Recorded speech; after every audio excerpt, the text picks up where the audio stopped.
जोहार डुमरी। मैं जयराम कुमार महतो, डुमरी विधानसभा विधायक पद का प्रत्याशी।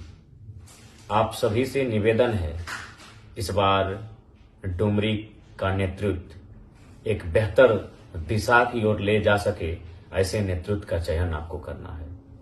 आज डुमरी पर निगाहें पूरे झारखंड की नहीं, आधे भारत देश की है। चूंकि डुमरी की सीट से आपका बेटा, आपका भाई टाइगर जयराम महतो चुनाव के मैदान में है।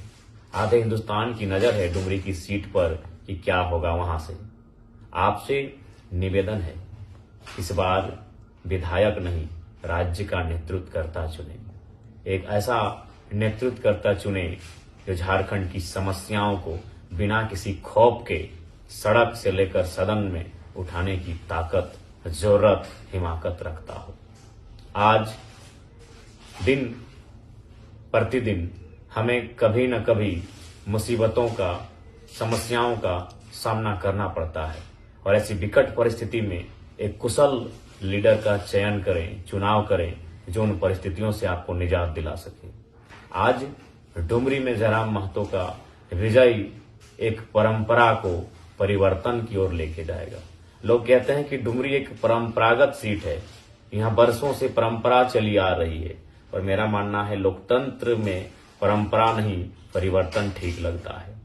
और मैं आपसे ये भी कहूंगा कि आज जयराम महतो की जीत आपकी जीत होगी, आपकी साधारण गांव गरीब किसान के बेटे की जीत होगी। कि अगर जयराम महतो जीत सकता है तो किसी भी गरीब किसान मजदूर का बेटा भी चुनाव लड़के जीत सकता है। अगले अगर जीतेंगे तो वही कहानी दोहराई जाएगी, राजा का बेटा राजा, राजा के घर में साम्राज्य। इसलिए इस बार परिवर्तन के लिए डुमरी की जनता वोट करे। और साथ ही इस बात को भी ध्यान रखना है कि जयराम महतो के आने से क्या होगा और उनके आने से क्या होगा।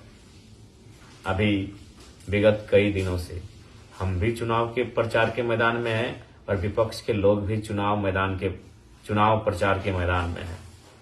आप हमारी एक भी घटना ऐसी बताइए जिसमें हमने किसी से कहा हो कि आप दूसरे पार्टी का झंडा क्यों लगाए हैं, दूसरे पार्टी का प्रचार क्यों कर रहे हैं, दूसरे पार्टी को सपोर्ट क्यों कर रहे हैं। जी नहीं, मैंने कभी ऐसा किसी से नहीं कहा, क्योंकि ये लोकतंत्र है, हर किसी को अपनी किस्मत आजमानी चाहिए। लेकिन आपको जानकारी होगी कि जेएलकेएम का झंडा, जेएलकेएम के समर्थक, जेएलकेएम के कितने कार्यकर्ताओं को विपक्ष के लोगों के द्वारा, विपक्ष यानी जेएमएम के जो बड़े पदाधिकारी हैं डुमरी क्षेत्र के, साफ शब्दों में कैंडिडेट के पुत्र, उनके रिश्तेदार क्या धमकी देते हैं। एक बच्चे ने कहा कि आईटीआई में वो पढ़ाई करता है, उन्हें धमकी दिया गया कि आईटीआई से निकलवा देंगे।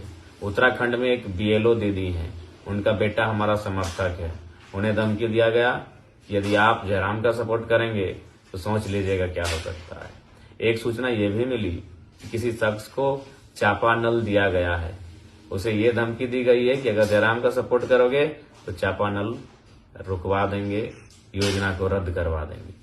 और आज तो हद हो गई, हमारे पार्टी के महासचिव फरजान खान के साथ जो व्यवहार आपने देखा। और इसमें भी देखिए, एक तो ये गलती करते हैं, अपनी गलती को किस प्रकार से सपोर्ट करते हैं।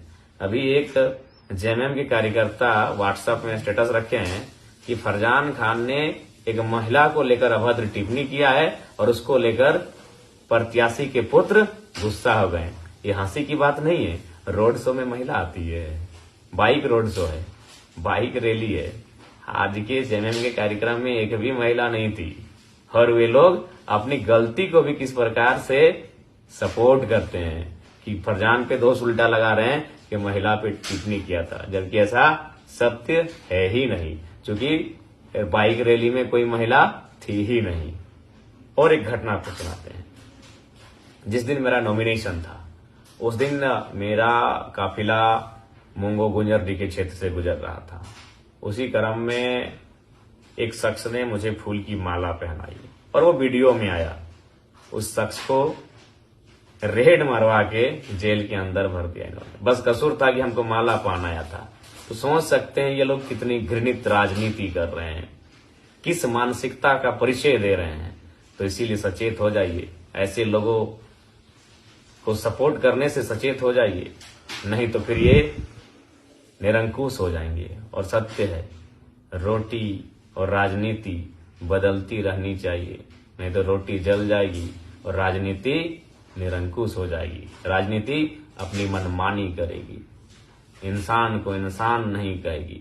ऐसी अनगिनत किस्से हैं। मधगोपाली गांव कभी घूम के आइएगा, उस गांव के लोगों ने हमारा झंडा लगाया था, जयराम महतो की पार्टी का झंडा लगाया था। जेएमएम के एक बड़े नेता ने 2 दिन के लिए बिजली का कनेक्शन ही काट दिया। तो क्या ये सही राजनीति है? ऐसे अनगिनत किस्से हैं अभी डुमरी विधानसभा में।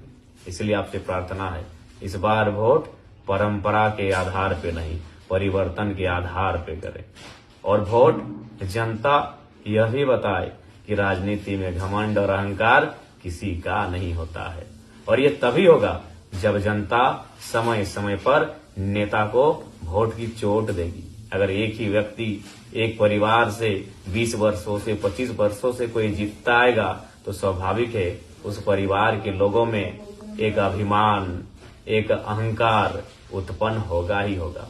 इसलिए आपसे विनती है, डुमरी वासियों से विनती है कि इस बार आप वोट बदलाव के लिए करें, परिवर्तन के लिए करें, राजनीति में अंकुश लगाने के लिए करें, नहीं तो नेता लोग मनमानी करेंगे। अब कोई अगर लगातार जीतता रहेगा 20-25 साल से तो उसके घर के लोग, उसके रिश्तेदार किसी को गिनेंगे, किसी को पूछेंगे, किसी की बात मानेंगे? जी नहीं, केवल धमकाएंगे, डांटेंगे, फटकारेंगे।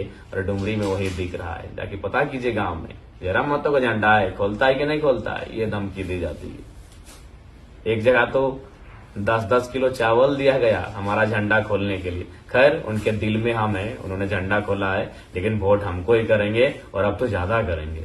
तो इसलिए डुमरी वासियों से निवेदन है, राजनीति को निरंकुश ना होने दें, राजनेता के परिवार के लोगों की मनमानी नहीं चलने दें, उन्हें वोट की सबक दें, क्योंकि वोट जनता का है, जनता के बच्चों के भविष्य के लिए होता है, ना कि नेता के बच्चों के भविष्य के लिए। लेकिन अभी नेतागण क्या कर रहे हैं, एक बार जीतते हैं तो अपनी 2 पीढ़ी फिक्स करते हैं, दूसरी बार जीतते हैं तो और 2 पीढ़ी फिक्स करते हैं। इसी तरह 3-4 बार जीतकर अपनी आने वाली 10 पीढ़ी के लिए धन जमा कर लेते हैं। लेकिन जनता का क्या, आज तंगहाली, फटेहाली। इसलिए उस गंभीर विषय से निजात पाने के लिए, डुमरी में बदलाव लाने के लिए इस बार कैंची छाप मोहर लगाकर जयराम कुमार महतो यानी मुझे भारी मतों से विजयी बनाए, यही आप सभी से प्रार्थना है।